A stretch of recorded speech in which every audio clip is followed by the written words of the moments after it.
Okay, and we are live. Got it. Wonderful. Well, thank you everyone for coming to Ignite the Dream. This is the first time I am doing this particular talk, and I just had such a great time, and it was such a great distraction from my doggy problems creating this for you. So let me share my screen and we will get started.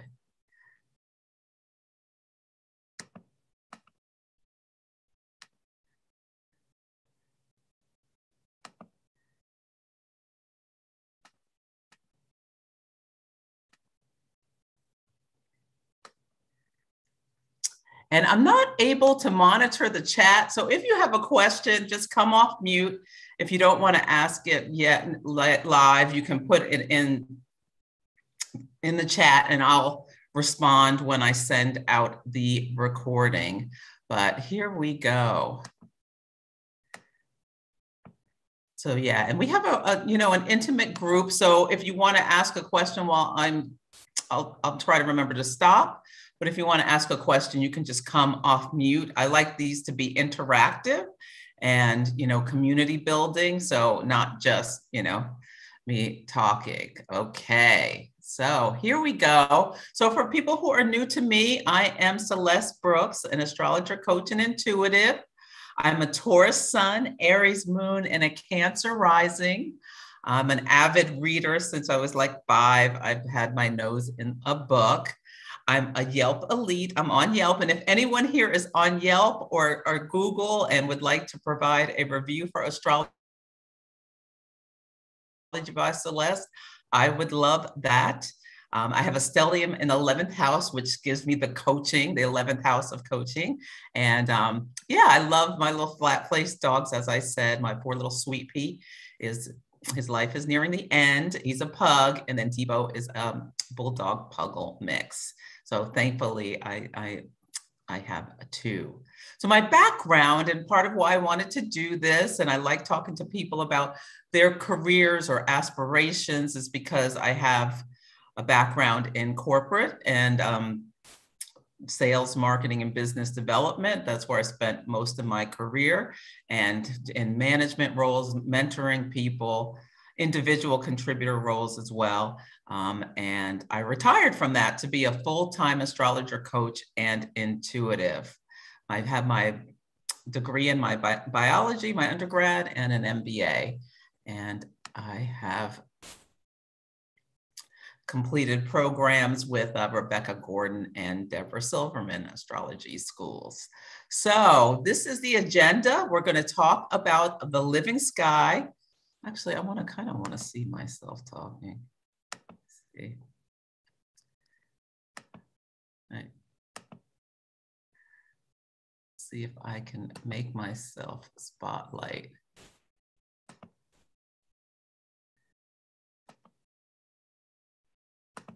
Okay. Yeah. So, okay, we're going to talk about the living sky, which is the astrology of right now. Then one thing we're going to do is develop a cosmic mission statement today. So if you don't have a pen and paper, maybe run and go get one, because this is something, it's all, of course, all optional, but I would recommend that you do. And then I'm going to talk about the key chart points, the key points in a natal chart and planets and such. And then we're going to talk about the elements and modes. And then I'm going to do hot takes on participants' charts. So I just loved this quote. You can't change the direction of the wind, but I can adjust my sails to always reach my destination.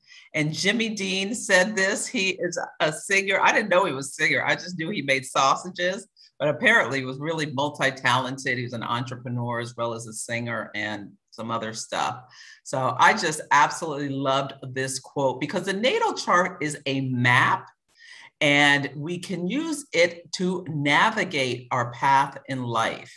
And we have opportunities to either be a path maker when using free will, or just kind of go with the flow and accept our fate. So yeah, I love that. So this is a picture of the sky at the start of this event. And it's really important, especially if anyone here is an astrologer. You can look at the chart of the event to see what you're going to be talking about with your client or any other sort of thing you are doing, what will come up. And I use, of course, Oakland, California, where I am, and my rising sign. And so the rising sign where I am is a Sagittarius rising, which I planned that, but I didn't really plan all this other stuff when I was planning it. And so one thing I want to do with this is to bring in new information. North Node in Gemini asks that you come with a beginner's mind so that you can release South Node in Sagittarius, old paradigms of thinking. The moon is in Taurus, so I want to give some food for thought to expand your daily life, the 6th house. And it's a Virgo midheaven, so ruled by Mercury, so ideas. So the idea is to have ideas, Mercury to make actionable changes, Mars, and the sun is spotlighting on our house of, the 9th house is the traditional house of astrology. It's also about how we expand our lives in this world and such. And then as well, the Pallas Athena, the asteroid, is right next to Neptune in Pisces. So using astrology as a spiritual tool to develop new strategies and creative strategies for how we want to move forward. And of course, the call of the year is Saturn square Uranus, like releasing old structures and ideas. I like this in the 2nd house about releasing boundaries you thought you had around your skills or talents, and with new insights that can help you move forward and emotionally, cut ties with things that no longer serve you. So that's the goal of today. As per usual, I have very lofty goals, but anyway, that's what it is. So today, what I'd like to do is to have each one of us develop our cosmic mission statement. And this is what we're going to do. The sun sign, the sun rules our identity, and that is going to be the I am, and you can write that down. The rising sign will be talking about how we connect with the collective. The moon sign is how we nurture our souls. And the midheaven speaks to our path to success. So my path to success includes, and of course, you can adjust this however you want, but I'd love it if you so choose, and after the fact, or when I send out, you'll probably get the recording link on Monday or Tuesday at the latest. And you can just reply to that email and let me know what your cosmic mission statement is, or you can tell me at the event, or, whatever. You can keep it to yourself, but I'd love to hear if you're willing to share. And if somebody is watching this later, then yeah, just shoot me an email. I'd love to hear what you come up with. Okay. So everybody pretty much knows the big three. It's the sun, the moon, and the rising. And the sun is who we are. It's our essence. It's like we have typically a conscious connection to our sun sign. Not everyone does, for various reasons. And when we do the chart hot takes, maybe I'll, if someone comes up who has this, we can talk about why they don't feel as much like their sun sign. But it truly is about like our essence. And the moon is how we need to be nurtured, how we satisfy our soul. It speaks to our habits, our subconscious nature, and our body, and a lot of things. The moon is so rich in everything. But it's really about our emotional body. The sun rules the day, the moon rules the night. The sun is that spotlight. The moon is more receptive, conscious versus subconscious. So these are two very big things about our personality. And then our rising sign is how we do the job of the sun. It also speaks to how others perceive of us. It's called the rise because at the moment of our birth, it is the sign, the zodiac sign that was rising above it was on the horizon at the moment of our birth, so called the rise. It's also about like what our soul is rising to in this life. Some call it the mask we wear. So, but the midheaven is one of the most important points in the chart. So the ascendant is the rise. The midheaven is the reach. It's what we're reaching for in this life. So those 2 points are extremely important, as well as the midpoint between them also speaks about things as well. So it's the midheaven. It's the point where the planetary objects like the sun gets to the highest point at the moment, on the day of our birth. Nothing can go higher than this midheaven point. It marks the cusp of the 10th house. If you use the Placidus system, there's some other systems that use a floating MCIC. I don't do that. I really like that the midheaven is at the top of the chart at the 10th house of career, calling, reputation, and whatnot. So it really is like our path to success. By aiming towards the midheaven, we can have the most successful life possible. It speaks to what we're here to do, what we're here to contribute, what our soul's promise is. It's the heights we can rise to in this life. And it's not necessarily connected to your income source or your job. We all have a purpose in this life. And sometimes we do a day job just, to pay the bills or what have you, or maybe we don't even have a day job or what have you, but there is something we're all here to reach for and do. So just some basics about the 4 elements. So there are 12 signs and 4 elements and 3 modes and 2 polarities. So, I mean, astrology is such this beautiful system of 12 is just so magical. And there are 4 elements. So each sign falls into one of the elements. And a key in life is balancing them so that you can, it's a key to vitality, life satisfaction, healthy relationships, and emotional well-being. But each of the signs has an element and a mode. So when you write down, with your sun sign, maybe just jot on your paper, if you don't know, like what is the element of your sun, moon, rising, and midheaven. So I want you to know what sign they're in, what element they are, and then what mode they are. So if you can write those all down on your paper. And then polarity, we'll talk about that too. Okay, so fire. So the fire signs are Aries, Leo, and Sagittarius. Fire is the life-giving element. It's all about passion, inspiration, independence. It speaks to like impulsiveness as well. It's how we assert ourselves in this life. They're all the polarities are masculine or feminine or yin or yang or things like that. Like there's the plus or the minus, however you want to define it. So fire signs are all yang polarity. Yeah, and so I will send out these slides so you don't have to write all this down. But yeah, so everything, every sign, every what have you has a positive and a shadow side. There's using things to their best and not, the shadows or the pitfalls of each one. So on the good side, yeah, humorous, fun, full of life is what these fire signs give us. Some shadows can be being quick to anger, prideful, competitive to a fault. There's nothing wrong with competition, but competitive to a fault can be a shadow. With Earth, the signs are Taurus, Virgo, and Capricorn. And Earth speaks about the material world, the physical body, the physicalness of life, money, things like that, or stuff is all Earth related. So some key things about Earth can be, practicality, groundedness, persistence. The drive to success is very earthy. That's Capricorn, of a Capricorn nature.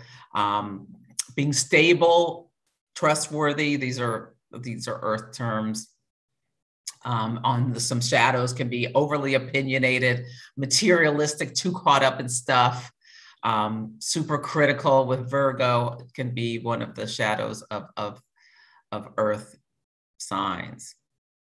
The air signs are Gemini, Libra, and Aquarius, and it's about the mind, the intellect, information flow. So if you think about it, it's about how we relate to others. If you look at the air signs, they all are represented by two things. So Gemini's the twins, Libra's the scales, the balancing scales, and Aquarius is the water bearer. So it's like the person, there's the person, but they're pouring the water of information in through life. So using the mind, curious, articulate, talkative, eloquent. It's all about like being in relationship has to do with, there's always like a recipient and a giver when you think about air. Yeah, some shadows are being overly anxious, scattered, detached, gossipy. These are, using the intellect for things that are not healthy or helpful, are shadows. And lastly, there's water. And Cancer, Scorpio, and Pisces are water signs. So water is the feeling body. It's more within. So earth and water are yin polarities, yin, feminine, inward polarities. Fire and air are the outward polarities, yang signs.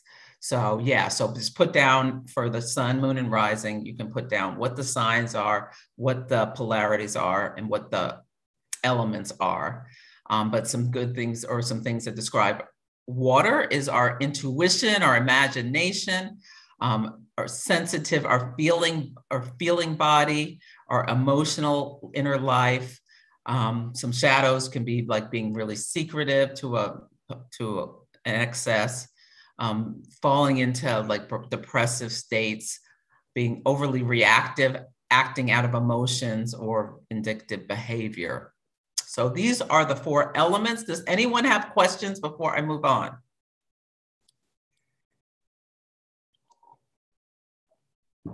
Okay. And then we have the 3 modes. They're the qualities of creation, sustaining, and transforming. So the cardinal signs are Aries, Cancer, Libra, and Capricorn. So if you come to my events, or you come to I do Instagram lives every Sunday and Monday. And when I'm talking about signs that square each other, this is when we're talking about the modes. These are when things are in the same mode, and each sign has an element, a mode, and a polarity. So for instance, Aries is a cardinal sign. It's fire element, and it's yang polarity. And so that's kind of what you're writing down for your sun, moon, rising, and midheaven. Okay, so cardinal energy is the initiating energy. It speaks to risk-taking, being an influencer, a leader, a pioneer, just stepping out and doing things, being visionary. Shadows can be being dictatorial or overly entitled. Fixed modes are Taurus, Leo, Scorpio, and Aquarius. And so this is more like the fixed modes hold the energy. It's sustaining. So cardinal likes to get things going. Fixed likes to keep them steady. And it's about being an authority or maintainer. It's the doer. So we can see like the dreamer and the doer, and ideally bring those together. Like project management, if you got a lot of fixed energy, you may be a really good project manager. The expert, really diving into things and learning all about them, whereas the cardinal sign may just want high level information. So shadows of fixed energy is being closed-minded or potentially overly critical. And then mutable energy is Gemini, Virgo, Sagittarius, and Pisces. And so So yeah, so the editor, the networker, the messenger, idea factory. So this is adaptable energy. It's really changeable. It's mutable. So, you know, you get the idea, you get it done, and then someone comes in and fixes it up at the end. Now, some people have the ability to do all of them. Some people, you know, specialize in one or the other, and then you can lean on other resources to bring in to help with the other parts of the modes in the story. So some shadows of mutable energy is being a nitpicker or overly scattered. So sometimes if you have like two but not one, it can be an issue. Like if you're a cardinal and you just like to get things started and then mutable and then keep changing them, but don't have the fixed energy to get things through, it's a good idea to understand that, because then you can bring in tools to figure out how to leverage in that fixed energy. Or if you have too much fixed energy and you just keep doing things the same way and don't have that mutability in order to make changes, that's an issue too. Or you just don't want to get anything started. That can be an issue too. So that's what the modes are. So each of those signs, they basically square each other, and two of them oppose each other. So these are the tense energies when things are in the same mode. Yes. So does anyone have a question about that? Was that clear?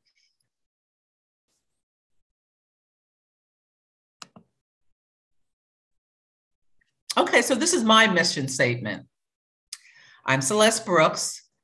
I am practical and grounded. I have a Taurus sun. So Taurus is fixed earth energy. It's yin. I'm practical and grounded.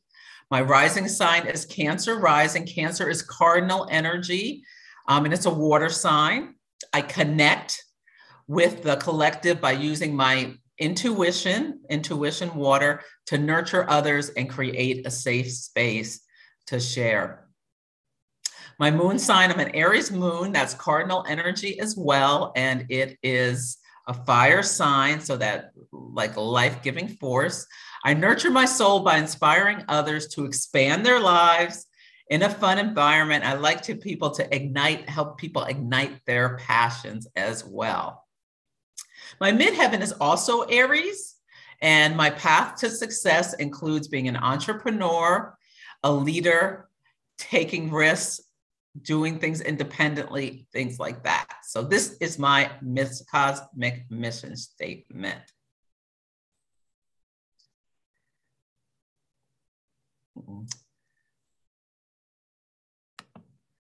Okay. So, and just now when we go through, I want you to focus on what I've talked about so far, but I'm going to go into some chart hot takes, and I'll do as many as I can, but I've got to kind of stick to the time. Sometimes I just go on and on. I cannot do that today. So what we're going to do is I will, when I'm talking about your chart, I'm going to focus likely on the midheaven. And these are just things about you can consider as you dive deeper into your own midheaven. So one thing to do is to consider all the planetary and sign interactions with the midheaven and the planets touching it. So the first thing you look at is the sign, and then as well as its element and its mode and polarity. And then you look at the planetary ruler. So each sign has a ruler. For instance, Aries is ruled by Mars, Taurus is ruled by Venus, and so on. I should put that in here, a slide with the planetary rulers. Maybe I will, maybe I won't. I'm giving myself a break with my dog being so ill. Anyway, you also look at the closest planet to the midheaven. By the closest, I mean the aspect. So we're going to be looking at the degrees of, and the closest one by degree, that's one of the aspects of a conjunction, meaning they're standing next to each other. A trine, there's a 120 degree relationship. It's one of ease of the nature of Jupiter expansion. A sextile of the nature of Venus, where they're 60 degrees apart. Both trines and sextiles are easy. And then squares of the nature of Mars are tension, and oppositions of the nature of Saturn they're opposing each other. Things, it's as far away as possible. Saturn's as farthest planet that the eye could see, that the eye can see. Okay, so that's the other thing. And this is more advanced, but this is, I'm just telling you what I'm going to be looking at when I look at people's charts. And all of the angles rulers. So the ascendant is the rise, you know, what we're rising towards. The midheaven is the reach. The descendant is opposite the ascendant, and that speaks to the other, the partner. That's the rest. And just when the sun passes the descendant, you know, you can't see it anymore. It's the horizon line below it. And below the midheaven, the opposite to the midheaven is the nadir or the IC. That's the root, our most deepest private self. So it's good to know the planetary rulers of all of them, because that also can speak to stuff, how they're talking to the midheaven. And yeah, then all the conversations that are going on says so much about what you're here to do, how you can have your path to success. Is it easier? Is it more challenging? And I'll try to help you with strategies to, you know, get what you need done. Okay. So these are some great books about the midheaven and how to access it. Now, Astrology by Celeste by Jan Spiller. I love her book, Astrology for the Soul, about the nodes are another way to look at where you're reaching for. And this book is great. It's really easy to access, even if you're new to astrology, as long as you understand, you know, you have your chart, you know which house, and you can recognize the planets and stuff. This is a great book. And then this Finding Success in the Horoscope. Jackie Slevin has this great system. I actually just heard a lecture from her a couple of weeks ago and bought her book. I haven't read the whole thing. I think it's more a little more advanced. So, but I'm integrating her system in the readings I do for my clients and my teachings. And yeah, but I really am impressed with this book. She has this 12-point system of what she looks to help people achieve with their midheaven. And then I use Solar Fire software. Okay. So this is where to find Astrology by Celeste on my website. You can subscribe. I send out about 2 newsletters a month that give about at the new moon and the full moon with guidance and updates and sometimes goodies. And then you can join my Moon Mastery program wait list. Oh, I decided not to start again in September. I just have too much on my plate. I'm going to start that class again in January, but I'm going to be doing other things. So yes, and you can book a reading, an event, or a coaching program. So if you really are wanting to dive deeper into your astrology, learn more about your signature, I offer 3-month and year-long packages where we can dive deep wherever you want. I recommend, I have a lot of experience with corporate, so it's like your job, but we can talk about whatever you want. And then I do Instagram Lives every Sunday and Monday at 9:30 a.m. Pacific time. And yeah, so you can also know, I mostly on Instagram and YouTube, but I do have a Facebook page where stuff gets posted as well. Now, I may not be doing, I'm likely not doing my class tomorrow. We'll see. Depends how I'm feeling. Okay, so that's what I have prepared for. Does anyone have questions before we go into the charts and stuff and the next steps? I do. Great. I'm a complete newbie to all of this. Is there like a book or a good source of information, obviously, other than your information that I can source from, I guess? Yeah, I really love this book. Oh my goodness. I will send it, the basic book. I will send it in the email that I love. It's by Juliana. I don't know why I can't think of her name. Let me see if I can find it real quick.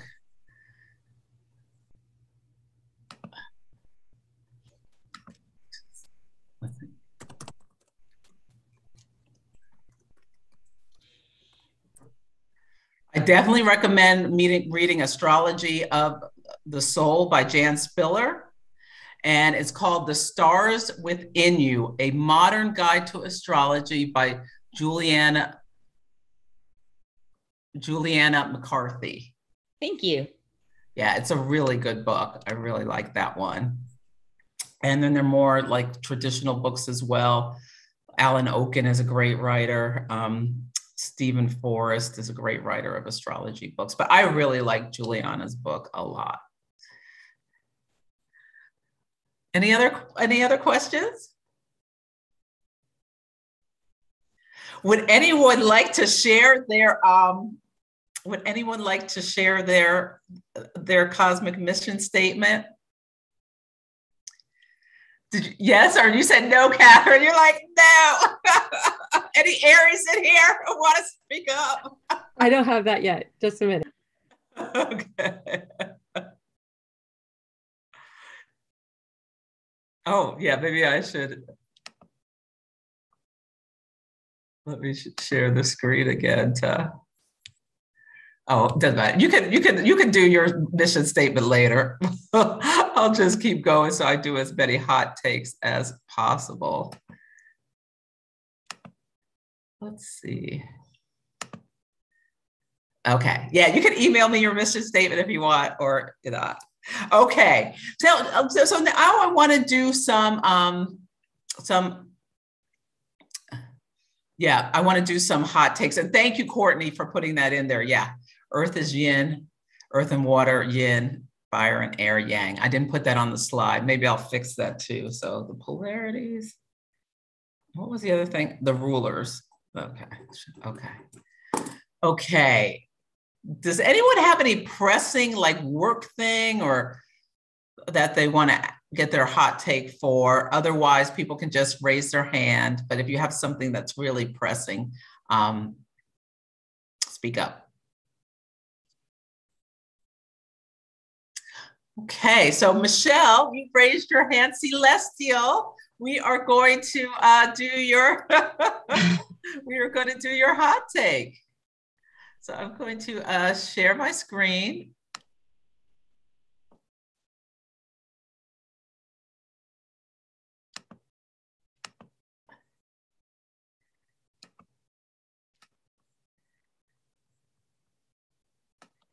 And let's see, I want to make it so you can see both of us.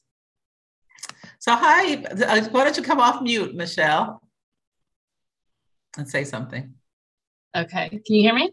Yes, I can. Okay. Wonderful. So let me. I have some very interesting stuff that's been going on with my day job for like the past 8 months. Ooh. And I'm at a point where I need to make a decision if I'm going to go back or if I'm going to go a totally different direction.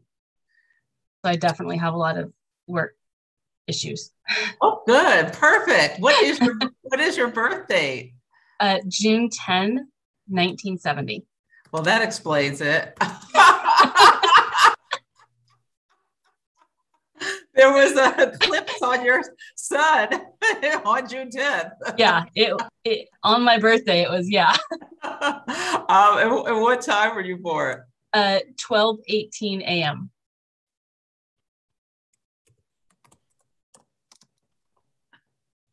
And where?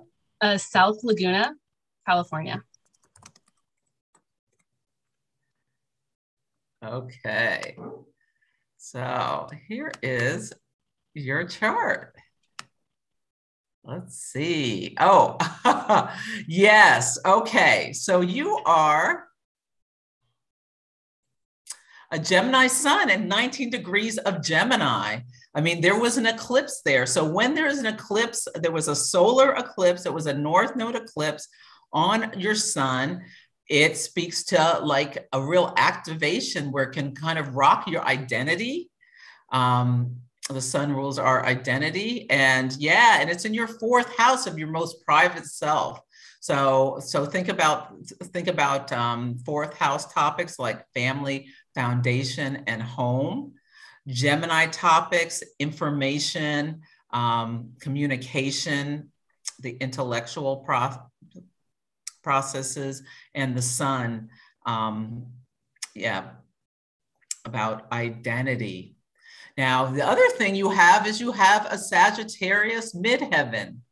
And the eclipse last December was at 23 Sag. So it was a new start in your 10th house of career. And the 10th house and reputation and public persona and all that stuff. And that was, this is a little more advanced. That was what's called a South Node solar eclipse. I'm sorry, that was in December of last year? Yeah, that was December 14th was the solar. Because I got put on leave the second week of January. So that's, yeah. That activation to your 10th house. And when the sun and moon are near the South Node at the eclipse, the South Node is a cosmic vacuum cleaner. Events out of our control can be initiated by others. The South Node has it's like the descendant, where the North Node is more like the ascendant. It's like us and where we're going. So it totally explains, that. And yeah, so that's the first thing I see when I look at your chart and you explaining that this has happened to you. You're also, I'll pull the solar eclipse, the last one up.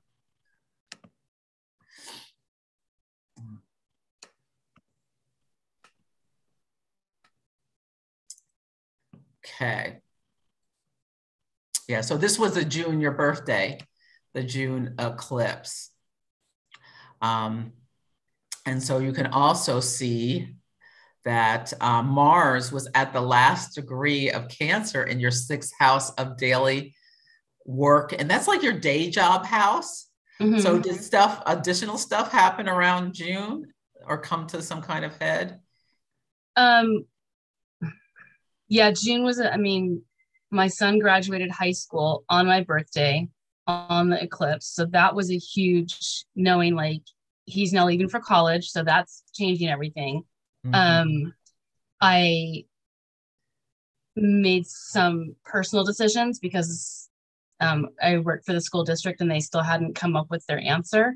And so knowing that I was going into summer, it was like, okay, I'm not going to have an answer until at least August or September. So I did kind of change my focus on my side business to really try and make that my full-time business. Oh, good. And that kind of got put into gear in June, July. Very good. Okay, great. Yeah, well, you have the call of the year is the big aspect is Saturn-Uranus square. So the eclipses kind of set what's going on in our lives. And then there tends to be some other things. And the Saturn-Uranus square, Saturn and Aquarius squaring Uranus and Taurus 3 times this year. And we're all called to release some kind of structure or restriction and bring in, have some kind of awakening or make changes for our highest good. So you've got Uranus in your 2nd house of personal resources, how you make money. So deciding that you want to make money on your side business makes total sense. And it's really important for you to release subconscious 12th house boundaries and restrictions that are holding you back from realizing, where you can go. So that's kind of what's been going on, initiated by the eclipses for you. Thank you. You're welcome. And right now, let me just take a quick look. Where's your progressed moon is in as well on your Mercury in your 2nd house of personal resource. So I would really concentrate on figuring out how you're going to build your business.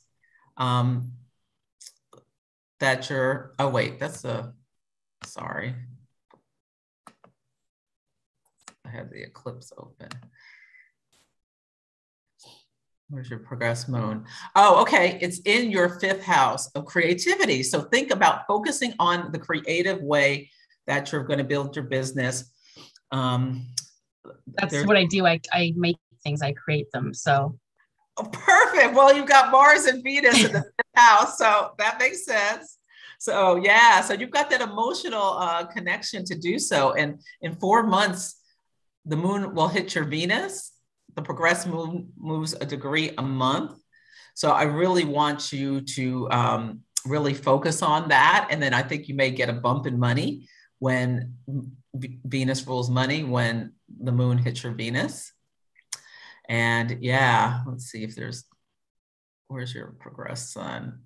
Yeah, in Leo in the sixth. Perfect. Creating is what you are here to do. And there is going to be a new moon in Virgo on September 6th. So I really want you to set intentions around, organization, thinking about the mundane things that you need to do in order to make your business successful with your website, or you can use I don't know how advanced your business is. You can even use something like Snipfeed, which there's a link in my bio on Instagram that you can get if you want to do just like a simple landing page to help you get started. I have a full website with the shops and everything. So okay, so yeah, just doing the mundane tasks to build is what you can do next month. Yeah. And figure out what you're devoted to. Like really what really lights you up inside with the business. Mm-hmm. Okay, so that you're such a good example of the astrology. I kind of went on and on, but okay. So let's talk about your midheaven. You have a Sagittarius midheaven. Jupiter rules Sagittarius. So think about like there has to be some kind of spiritual connection with what you do to bring yourself to the higher purpose, in terms of like Jupiter rules religion, philosophy, how we expand, and all of that kind of stuff. It's fire, it's outward pushing. Does that speak to you? Mm-hmm. Mm-hmm. Yeah. Yeah. Okay. And then we look to the closest planet. So it's at 11. So let's see, what is the closest thing to your midheaven? Looks like the closest thing is an opposition to your sun in Gemini. It's 8 degrees away.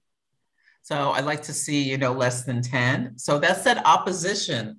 So oppositions are of the nature of Saturn. So you can think about how that can make it sometimes a little harder with the opposition, because we see the other as maybe with the sun having the identity or the ideas with Gemini or something like that. Mm-hmm. So, but yeah, just understand that there is this opposition but your sun, your identity is really important with your midheaven, because that is the closest planet. But again, think about the boundaries that you can overcome to move forward with your business. And then we also look to, I think that's self-doubt. My biggest boundary is myself. Everyone else tells me you can do it, and I'm like, I don't know. I need to stick to this like secure, steady paycheck, and mm-hmm. So I think that's one of my biggest boundaries, is just having the faith in myself to do it. Yeah, well, I mean, Uranus is in your second house. The eclipses are hitting your midheaven. The next eclipse, the next solar eclipse in December is going to be at 12 Sag, another activation right on your midheaven. It could be like a customer puts a really big order in that helps you move towards your goal. I mean, it's that just descendant quality of the South Node doesn't mean it's anything negative. But yeah, think about that. Also think about the fact that Jupiter will be in your first house for most of next year. So Jupiter brings abundance. So think about how you can work to bring your identity, work on building your self-confidence you've got a lot of fire in your chart, and fire rules self-confidence. So maybe write down, like when you're doing your branding, like write down all the positive things about yourself. You've got these quintiles to Neptune, which to me suggests that you're really, really creative.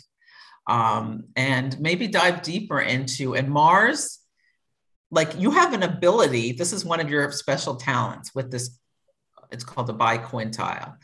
You have an ability to take action to create things that people feel like held safe or nurtured by or comforted by or something like that in unique different ways. There's something spiritual about this Mars biquintile Neptune. Does that connect with you? Mm-hmm. Yeah. Yeah, it does. Yeah. Yeah. So think about, and you're unique. Your Venus is sextile Uranus. So that to me there's something unique about how you do your work. So those are just some things to think about with your chart. And Jupiter rules your midheaven. It's in Libra. Like, do you want to partner with anyone? I'm actually in the middle of doing that right now. That's what you should be doing. So you're on the right path. Yeah, I will say that. A so deck creator contacted me and I'm doing wraps for his deck. So that's a partnership that I'm in right now. Okay. So it sounds like you're on the right path. You just need to feel more confidence. Yeah. Yeah. And there's going to be an eclipse. The next lunar eclipse, the sun is going to be on your Neptune, and the moon is going to be on your looks like that's your Mercury down there. Wait, let me see. Mercury. So I really want you to work on, and that's November 19th, really work on releasing that self-doubt. It's hard. Use oracle cards, use tarot cards to help talk you through it. Okay. Well, thank you so much for I hope that, really helps you move forward. Okay. So Katherine, it looks like you're next on the list. Have I done you before? Yeah. Yes. Okay. Let me pull it. Nice to see you. Hi, nice to see you. That was very fascinating, all that information you just gave her. Oh, thank you. Yeah, she was such a great example of someone who's being really, do you see No, it's December 29th. Okay, let me just put you in. Okay. December 29th, 1969. And it's 6:15 a.m. And that's Binghamton, Binghamton. I remember. New York. Yeah, I totally screwed it up. That's New York. Okay, yeah, I remember. I just, I don't know, maybe I didn't save it. Okay, so here you are, Katherine. And so your midheaven is in Libra. And Libra is ruled by Venus. And when people have a midheaven in Libra, they often do really well when they partner with others in their work environment or getting stuff done. Do you partner with anyone? No, I want to though, and that's like what I keep being drawn to. I really feel like I want to do this in a partnership. I'm a designer, and actually I'm kind of flip-flopping back and forth whether or not even I just go work for someone else because of it, because I really love that, union and that kind of mental sparring with people and coming up with creative things that maybe just don't happen by yourself, like working in a void. Yeah, and you've got Venus in your first house of identity in the sign of Capricorn. So you really like working with others. Yeah, now these signs square each other. And another thing that jumps out at me is that your closest planet to your midheaven is Uranus. So that to me suggests that it's a conjunction, which is really, which is nice, that, you know, you made like a lot of change and innovation and excitement in your work. And yeah, by partnering in a, are you okay with the authority of working for someone else? I am, if it's respected, you know, I can, but they do wind up finding that as like progresses, I always wind up being like, well, I'm so much more creative. I'm so much more talented. Why am I working for you? But then I'm like, I really love that partnership. So I don't know. And what you said about change definitely resonates, because you know, I have a Virgo moon, as you can see. And so then it's very hard for me to be like, oh, I'm just this. Because of course I have like a million ideas all the time, and it's hard to, like, you know, narrow it down. Yeah. And you have the, so you have one of the things I was talking about. So you have the cardinal, a lot of cardinal energy. I look at all this Capricorn, and a lot of mutable. There is some fixed too. Do you feel like you have like the initiating energy, the steady, and the adjusting energy? Do you have the whole package in there? Yeah, a lot of times. Although I find that, like, it could be because, you know, I got divorced right as we went into COVID. And so I'm kind of feeling very like hard to find my footing. Like, you know, because I'm kind of feeling like I'm doing my due diligence to keep everyone safe. But it's like, I really know I need to be out kind of networking and stuff. So I feel like a little bit stuck right now. Like, okay. Yeah. You know. So you said networking. That's third house. Let's see what's going on right now. Let's see. So third house. Yeah, you have Neptune there. You have undergone like a massive identity change, like recently. Oh, yeah. You're so there's the sun. You know, we know where a sun is in our chart, and then the sun progresses. It moves about a degree a year in the progress chart and solar arcs, which speaks to where we are in our lives now. And it happens like twice, maybe 3 times a year. Our progressed sun changes sign, and your progressed sun went into Pisces recently. So that's like a huge identity shift, where you're changing your values, where you're wanting to be more creative, where you're wanting to, Actually, because in the divorce, in my marriage, I just supported my ex-husband. And, you know, like my, you know, career and dreams were absolutely viewed as secondary to his.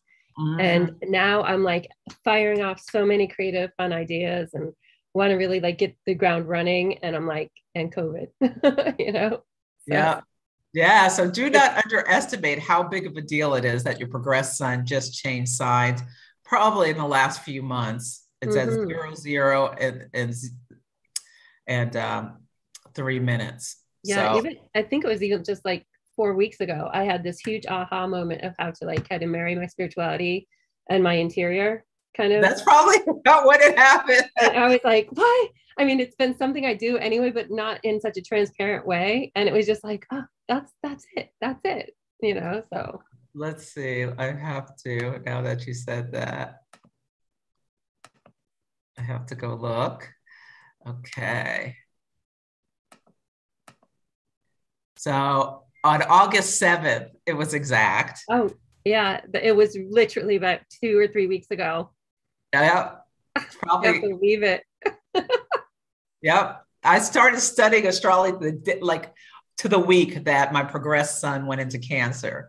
So yeah, I cannot state how big of a deal it is when your progressed sun changes sign. Now the progressed moon is also important. It's in your 8th house. So psychological processes, the shadow, intimacy, all of that sort of stuff. So yeah, you're probably like digging out stuff about your identity to be looked at and to burn off what no longer serves you. Totally makes sense. You got divorced. You had the eclipse in December was Mhm. 23 Sag in your first house. And then, so releasing things, South Node, releasing the marriage, North Node in your seventh house, bring in a new partnership, that eclipse in June. So yeah. So there are many ways to partner with people. Uranus is in your fifth house of creativity, and Saturn is in your second house of how you make money, how you bring your resources to yourself. So think about releasing structures that hold you back from creating as much as you can. So do you need to work for a company? Maybe. Do you need to just hire someone who you can be someone to bounce ideas off? Do you need a partnership? That could really work for you potentially with the midheaven. There's a lot, but keep the optimism with the Jupiter rules your whole chart. Yeah, no, it's really so fascinating, because this is all, I mean, even just the spiritual and, you know, emotional growth and healing. It's like, I just want to put the proof in the pudding kind of vibes, you know, like I've done so much work in the year and a half, you know, that we've been in here in this, you know, semi-quarantine state. Yeah. And I just feel so elevated. And I'm like, but I haven't had really much interaction with people, you know, to prove that it's actually working. Yeah. And Pisces, just be aware the Pisces sun is a yin sign, but your moon is going to be in, your progressed moon is going to be in Leo for over another year. So you may just like emotionally just be coming up with all sorts of, you may be a creativity factory as well. There will be a need for you to create psychic boundaries and protect yourself and go with it. Yeah. That's something I'm working on, is those energy bubbles when I do go out. Yeah. It's really important now that your sun is in Pisces to do so. I loved that. Thank you so much. You're welcome. Yeah, let's go on to Courtney.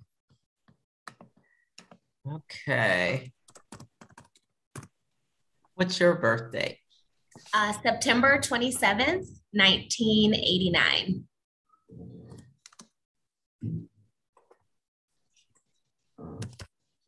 What time? M. I'm sorry. 11:25 a.m. Okay.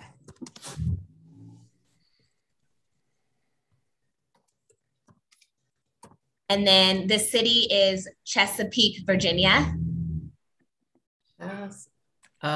Peak, am I spelling it right? Honestly, I always ask for it to like auto do it. So okay. So do the Virginia Beach one. Okay. Yeah. Okay. So 11:25 a.m. September 27th. Okay. Here we go. Great. Oh, wow. So you have a Virgo midheaven. Yeah. And your moon is at the exact same degree as your midheaven. Your sun is in Libra, your moon is in Virgo, and you are a Scorpio rising. Wow. What a great combination. You really like to go deep. Sometimes I feel like I'm in the ocean by myself. Like, it is wild. And I mean, this is really beautiful because you have two planets that are really close to your midheaven. You have your Virgo moon right there. And then in a sextile, see how your moon is at 9? Jupiter in Cancer is in a sextile to your midheaven. Oh. Yeah, and Jupiter is exalted in the sign of Cancer. So yeah, this is really beautiful. So with that Virgo midheaven, like you really like to organize things. Oh my gosh, I am the queen of organization and health and cleanliness. That's all my jam. Yep. And yeah, and you really emotionally need to be connected with your work. The moon is in the 9th house. So somewhere there's got to be some philosophy, bigger picture, expansion involved, education, broadcasting. These are all really great things for a 9th house person with your moon there. Emotionally, like traveling, different cultures, different ideas really probably feed your soul. No, definitely. What I was most curious about too, because I just recently, like I grew up an athlete, and I was like a two-sport athlete in college. So I played like basketball and track. And then I've just been in the corporate world post-college for like 10 years. And I've always kind of like thought of, you know, my sports as like, if I don't make it to like the WNBA, like there's no point in doing like sports and stuff. But more recently, I just recently got like my yoga certification, and like, I'm not really like traditional in any sense of like things that I like to do. It's like, I want to do like incorporate like something I'm just starting is like moon phase yoga. Like that's like, you know, you work out the body part in which the moon is in. And I love that. and then it just like everything centers around like my biggest emphasis to everybody is just like wellness right now. So like mind, body, but then also connecting it to, you know, the moon. And what I recently am kind of interested in, somebody was talking about my progression chart, and like I don't even know what that means. And so I am like diving kind of deeper into astrology myself, but like, you know, me and my Virgo, like I want to learn everything about Libra and then move on to the next and then move on to the next. Like I kind of have to, like, I'm kind of that mastery and then move on. And like, I'm not going to share anything until it's like, I don't want to like read something to somebody. Like I want to just like be able to know it and then tell them. You know, like, and sometimes I feel like that kind of perfectionism of like literally having a whole binder of stuff ready before I even like talk to somebody about something is holding you back. Yeah, because then I talk to people and people are like, oh my gosh, you know so much. And I'm like, no, I don't know anything. Like, this is just what I feel. Yeah. So there's two things so all that Virgo energy. So it's not just your moon, your midheaven, and your Mercury are all in Virgo. So that's that perfectionism. But the Jupiter in the eighth house is more interior. It's about our psychological processes, the Jupiter and Cancer. Jupiter is about like the bigger picture, the bigger story. So one thing for you to really work on is understanding when perfect is the enemy of the good, and being able to like kind of stop yourself. Like, I don't know if you can use timers or something like that. Somehow you've got to work on trusting your inner wisdom. Oh my gosh, I just got a tattoo at the end of July that says guidance is internal. Yes. As a reminder, because sometimes like I always don't trust myself. And every time, not to say I'm always right, but it's like but I don't think it's me, you know. I have like a IC in Pisces, so it's like I'm very much rooted in not just spirituality. Like I have a very much religious foundation, but it's elevated because of spirituality. So I really have a deep connection to God and my ancestors. And the Saturn next to Neptune, like you can bring grounded spirituality in Capricorn, creating a business with that. I love that Taurus is on your sixth house. So it really speaks to body work. Like health stuff, but like that body work with the five senses, and maybe even think about incorporating with that Virgo and the Taurus on the sixth. Where's your Venus? Scorpio. Like incorporating Scorpio in the 12th house. Yeah.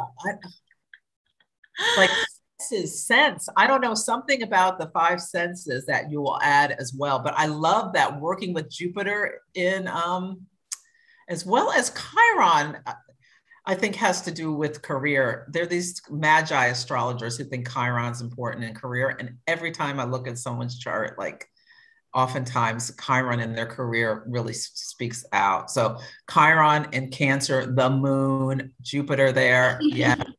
Yeah. Well, yeah, I think that Chiron too, because it's like a lot of people see me as a very, you know, confident, outgoing person, but it's like I have a lot of, you know, self-doubt when it comes to like the professional scheme, because, you know, we're such a solar Saturnian, you know, like get in formation of like not even what you want to do, but what you have to do.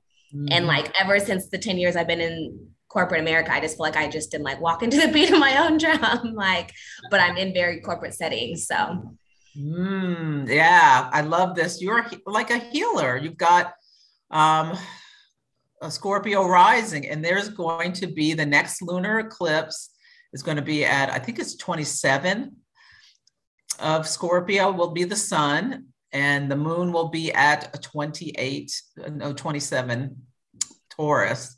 So there's going to be some burning off of some old story about like how you relate to the other. So just be aware. Oh my gosh, I'm burning so many not relations on purpose, but I just feel like I'm so outgoing, but like I haven't been out. I'm like, I don't want to be out at bars in the club. Like I want to be in nature doing yoga, riding my bike, rollerblading. Yeah. Like I don't want to be eating like nasty food. I cook food at your house and come over. Like, and it's been really hard for me because I'm such a social person. So it's kind of like hard seeing me kind of like release some of those, I guess old stories and old, relationships. Yeah. And then next year in April, it's late April, there'll be an eclipse in your 6th house of daily life and habits and stuff. So you may be like, it's going to be like a big time, I think, for you next year, with potentially, your spiritual, making money from your spiritual business, bringing in new routines and things in your daily work life. Yeah. I like that a lot. Wow. So, Thank you so much. And I think it's funny because I found you on Instagram because, I saw another beautiful face who looked like me who was talking about astrology and the moon. And I was like, I latched on to your page. So thank you. I'm glad you're doing the work that you're doing. And and then with your corporate background. So I know me even finding your page is part of that journey. So thank you. Yeah. I'm so glad you found me. You also have a lot of fixed stars that suggest, I mean, it's just like, yeah, you have like some kind of fated path that you may be on. And yeah. Thank you. You do really well with this. So nice to meet you. Thank you so much for coming. Same. I'm sure I'll probably be getting some coaching from you in the future. Sounds wonderful. I would love that. All right. Thank you, everyone. Thanks, everyone. My pleasure. Okay, Rowena, have I done you before? Hello. Yes, you have. Okay. Are you November 20th? That's me. Okay. Let's see. Okay, you have a Virgo midheaven too, and a Scorpio rising too. So yeah, so you have some similarities. Let's see, what is your closest planet to your midheaven? 7.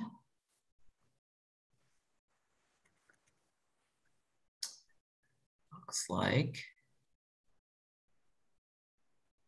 7. It's a conjunction to Mars, but that's 9. I think it would be the square to Uranus. So I would ask that, like, do you clash with authority at work? Yeah, a little bit. So when there's a square, but you probably have very innovative ideas.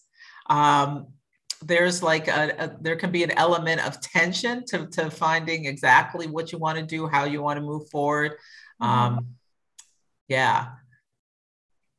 But Uranus is all about the insights. And with the eclipses that have been hitting your 2nd house of how you make money, primarily, and your 8th house of other people's resources, like burning off some of the old stories about values or limitations or things like that you may have with yourself. Does that speak to your story of the last year or so? I think so. I mean, it's been quite tough recently, actually, in terms of income. Actually, recently, yeah, I think things are feeling a little bit affected, if that makes sense. Like, income that I thought was coming in but isn't going to come in, that kind of thing. And yeah, kind of a reliant really on other people in a way. Okay. Yeah. Well, the South Node is in your 2nd house, and the South Node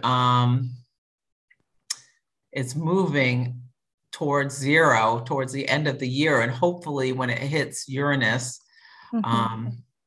let's hope something good comes in through that. Let me see.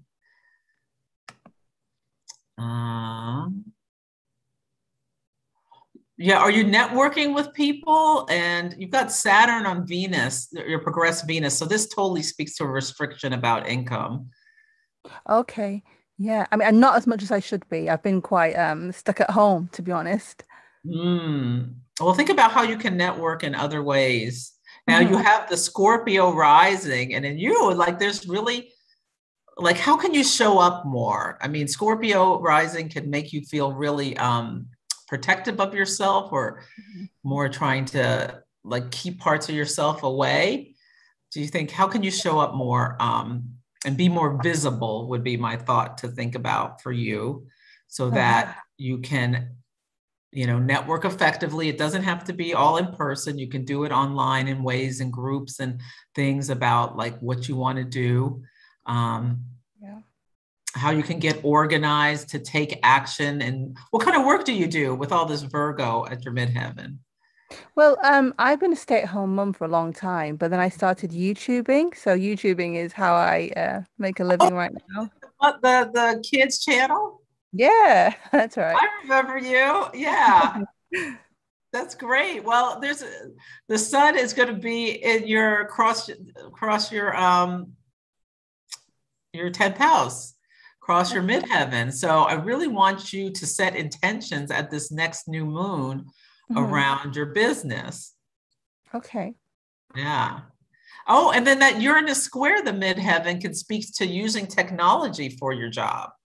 Being Okay. on YouTube in Sagittarius, helping people with, do you weave and craft stories when you're doing your videos? Yeah, I mean, yeah, it's all like tutorials and things. Yeah, that's what that can help you with.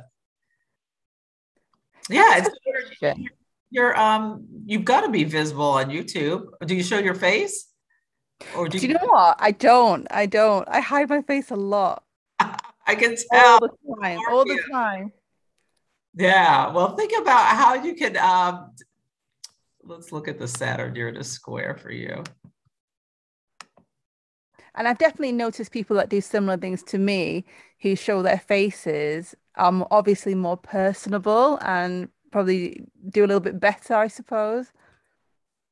Yeah, I want you to get more visible, like the sun spotlighting your, yeah. Think about how you can do that. Maybe there's going to be that next eclipse I talked about. The sun is going to be on your sun, and the moon is going to be in your 7th house. And the 7th house is like your partner, your clients as well with your business. So think about in the other, how you can be more visible, make yourself more visible to show up for people. I think that'll aid in your success. And yeah, Saturn in your 3rd house of intellectual processes, and Uranus in the 6th. I think you need to, it's internal, the structures you need to release in order to bring yourself more success. Yeah, that makes sense. So I hope that's helpful. Yeah, it is. Thank you so much. You're welcome. And you just had a Mars return. So you're starting a new cycle about how you work and how you show up in the world and all of that. So yeah, okay. Let's see, Christy. I think I have you. Do I have? Yeah. Is this you? August 14th? No, December 10th. Maybe I didn't save you accidentally. Okay.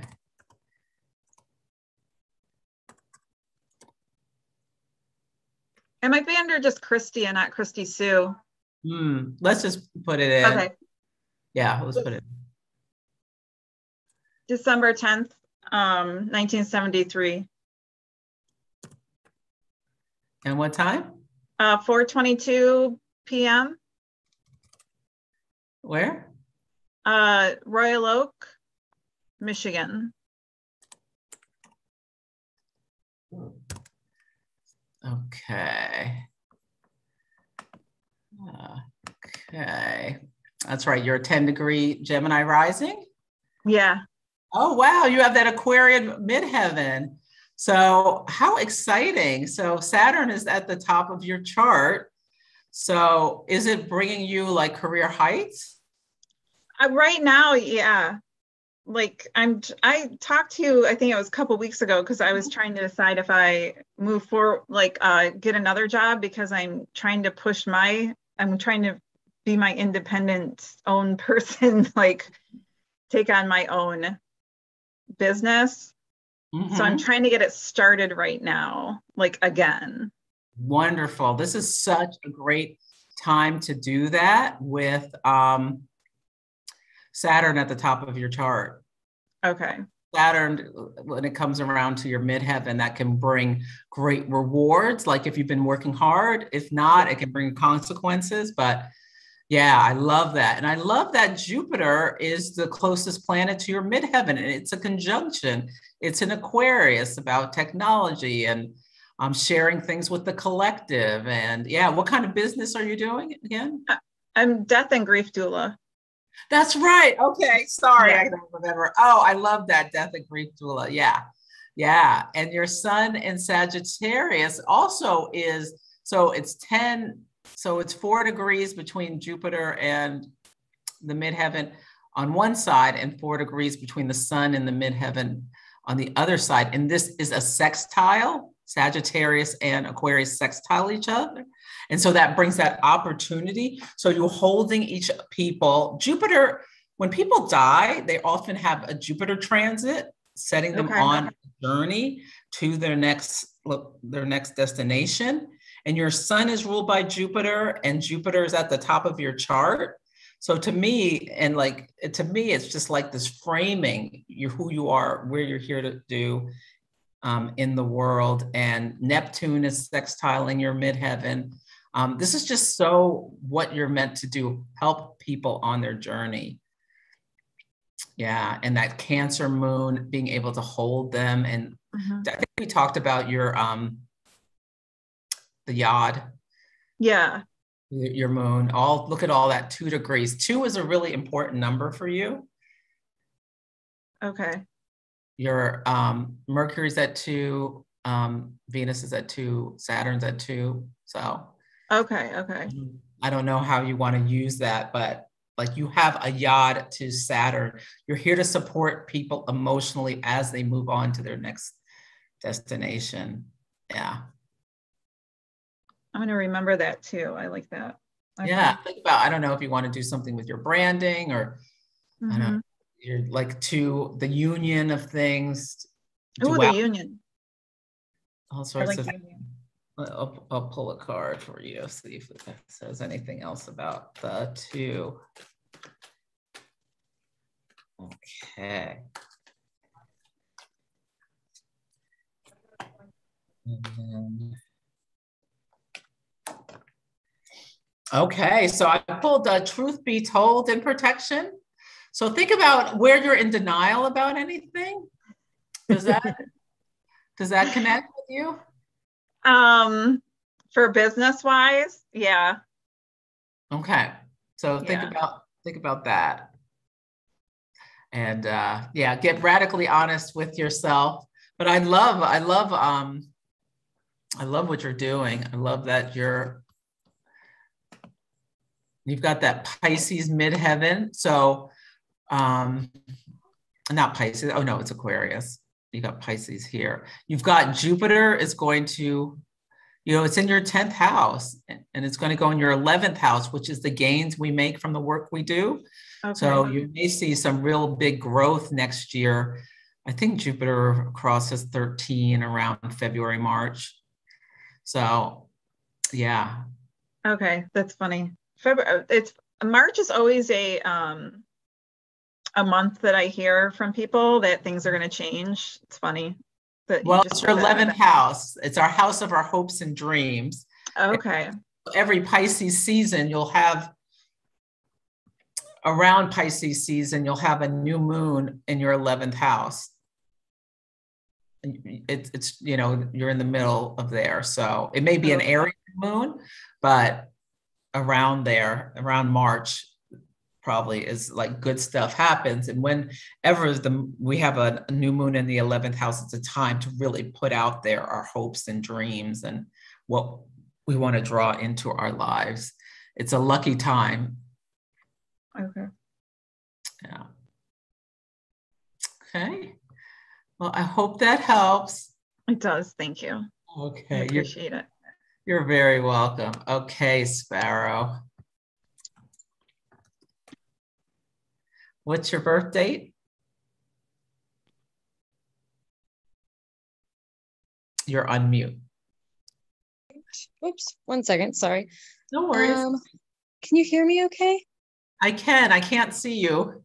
Okay, that's okay. My phone's kind of on the fritz, so I might just leave it the way it's at. Okay. But yeah, my birth date is May 26th, 1994. Uh-huh. And birth time is 4:05 a.m. And birthplace is Portland, Oregon. Okay. Well, you had a lunar eclipse on your sun this year on your birthday. Yeah. Wow. Oh, was it on your sun? Wait, you said May 26th? Yeah. Okay. I think it was that Sagittarius on my moon? Yeah, the moon was at 5 Sagittarius on the 26th this year. So yeah, you had an eclipse in your 8th house, like burning off old psychological stories or shared resources or something like that. Yeah, very interesting. Opposite your sun. And the solar eclipse was in your 2nd house of how you create. How old are you? How you bring resources to yourself? I'm 27. Ah, okay. Great. Have you started a new job or new income source or anything like that? Not yet, but I've had a lot of breakthroughs as far as changing my direction and figuring out that I want to be more like delving into my creativity and working on just a totally different, more creative and inspiring career path. Oh, good. Wonderful. Well, okay. So you're a Capricorn, midheaven. So this is like, yeah, really, you are here to achieve things. And let's see, what is the closest planet to your midheaven? It is 16. Interesting. At some point, I think the Venus opposition, maybe, or maybe Neptune's closest. So do you have interest in anything that's like a spiritual or? Yeah, I would say so. I mean, I've always had an interest in spirituality. And I feel like, what was that? Or film or dance or something creative could also. Oh, definitely. I feel like all of the above. That's sort of where I'm trying to kind of navigate what to do. Because as a kid, I was always interested in voice acting and wanting to engage in like a younger audience, even as the younger audience, and then now that I'm older, I really want to work with kids when it comes to food and food justice and farming and urban farming. But I also would like to incorporate and try to there's a lot I want to do, I think. Well, Mars in Taurus and a Taurus rising. So you said voice acting. Yeah. With Neptune. Yeah, that could be like doing voiceover stuff could be part of what you do. Okay, that's amazing. So yeah, because I kind of lost touch with that until just recently. Ah, okay. And food to kids, your Chiron in the 5th house of children, wanting to heal in some way any food insecurity. And you're going to have a new moon in your 6th house of daily life. So you can set intentions around how you want to do the next step. But you're a Gemini, so you may need to incorporate both things, this and the voice stuff and the food stuff. Yeah. So just just know, being a Gemini, there may be some dual nature to that. Yeah. But yeah, I really want you to think about,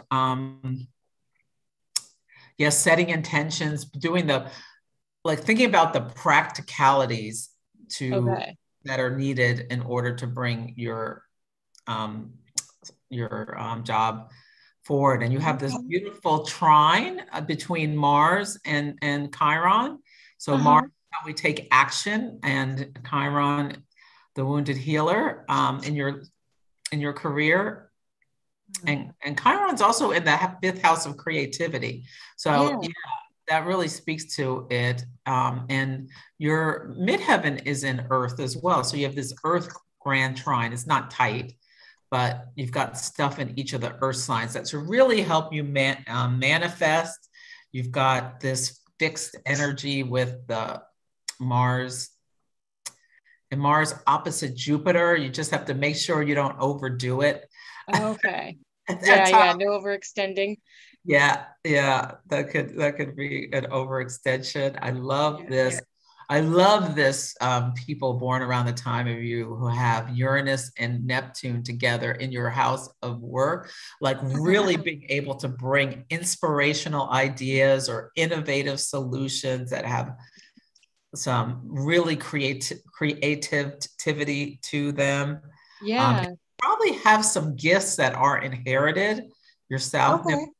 In Taurus, speaking to Neptune exactly. Yeah. And really close to that. And it's so interesting because what you're going to have next year is what's called the nodal opposition. So the north node will be in Taurus and the south node will be in Scorpio, and it'll bring people and situations and things in your life as a mirror to see, like, kind of a check-in of where you are, or what you need to release still. And things like that. And there may be a lot of identity shifting with the eclipses in your first and seventh house. Oh, interesting. You said when's that going to happen? So that's the first eclipse in Taurus will be November 19th. That'll be a lunar eclipse. The nodes will still be in Gemini and Sagittarius, but the north node moves into Taurus and the south node moves into Scorpio next January-ish. But then in April, May, there'll be eclipses in your first and seventh house as well. Cool. Okay, I'm looking forward to that. Yeah. I'm always interested in seeing the change that happens, especially during the eclipses.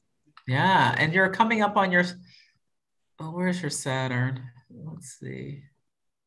Saturn in Pisces. So it's going to be a few years before your Saturn return. Okay. It goes into Pisces, I think 2023. So that's the way for you. But you're having the lunar return. So you should feel emotionally really secure right now in terms of the moon. Your progressed moon is in the same sign as your natal moon. And in about 6 months, it'll move into your ninth house of expansion. So you may feel like get even more ideas then. Yeah. Okay. In 6 months, that sounds great. Yeah. So just how funny. The moon is on your Mars, your progressed Mars today, and your Vesta. So think about what you're devoted to. Okay. What you want to manifest and bring to life, what you want to create, what actions you want to take to do so, what emotionally fulfills you. Maybe think about that while you're writing your mission statement. Yeah. Okay. That sounds good. Thank you so much. You're welcome. Okay. I think that's all I see on my screen. Let me stop sharing. Let's see. Okay. Did I miss anyone? Justina, did I do you? Hi. I think you have mine from last live. Okay, let's see. Okay, we'll do you, and I think you're the last person who had their hand up, and perfect. I'm only going to go over a few minutes. And yeah, I really have to go attend to my doggy. There you are. September 13th? Yes, ma'am. Okay. Let's see. Okay, so you are a Gemini midheaven. So Mercury rules Gemini. It's all about information gathering, sharing, something to do with information. Communication is important in your work. And you have your Mercury and Virgo. So like, yeah, Mercury is, the thought processes is really important in your life. What kind of work are you doing? So I was in like the healthcare field. But I recently gave that up and I started doing like ride sharing and stuff. Okay. But I'm going deeper into software development now. Mm-hmm. So like I'm changing my path quite too often as of now. Well, you've got a Gemini midheaven, so this means that you're going to potentially have multiple jobs, multiple careers. Your closest planet is, let's see. Oh, the square. So it may take time for you to really figure out your place and what you want to do, because you have both your moon emotionally and Mercury, how you think and communicate, are squaring your midheaven. And so when there's a square, there's tension. So it's going to be for you to really figure out, and, with Gemini just wants to gather all the information. Virgo wants to organize it, categorize it, like comb through it with a fine-tooth comb. Learning how to balance those two because they square each other. And yeah, so writing lists, doing planning could really help you. But give yourself freedom to do different things. You have a grand trine in fire, which should give you a lot of energy. Do you have a lot of energy? I do, but I don't express it as much as I should. Yeah, it's really important for you to, you've got Mars and Venus and Leo. Yeah, and you've got, with Saturn, you really have the ability to bring the structure, but with all this mutable energy, it may be, there's all that changeability to you. So it's a call for you to balance how I was talking about the cardinal, fixed, and mutable, to like balance the getting things started, making sure you use that Mars and Venus and Leo to like keep that fire burning, to move things forward. And then you can use that Virgo energy to kind of perfect things and do that. But yeah, I like you doing something around communication and around, I don't know, something. Do you have any interest in health stuff? Yeah, no? I was interested in it at one point in time. But I always like slack off due to personal life problems. Yeah, okay. Let me see. Do you have Jupiter square Saturn? Yeah, I want you to find healthy ways to express that fire rather than drama in your life. So think about, do you do sports or do you like exercise regularly? No, not as much as I could be. I want you to really start like just making yourself exercise to help you burn off that energy in positive ways, rather than getting yourself into dramatic situations. Because Mars and Venus opposite Uranus. Yeah. Yeah, I can see, like you're talking about having a lot of personal issues. Yeah, and your moon in a couple of months, 4 months, will be going into the 12th house, where there's going to be a lot of burning things off. Yeah, the sun is shining on, like, what relationships do you need to let go of in order to live your best life, live your purpose, do what you're meant to do, utilize that energy in a positive way rather than, with more of the drama and stuff like that. Uranus is asking you to, maybe release some things in terms of maybe even romantic relationships and the interdependency, the psychological processes in these relationships, this need for Marsian stuff in your intimacy, to release that and to work on releasing that. You're still very young, so you have plenty of time. But yeah, how can you get nurtured in relationships without drama, with more of the fixed, the caring of Virgo, without being too self-sacrificing, I would say. Let me pull you a card.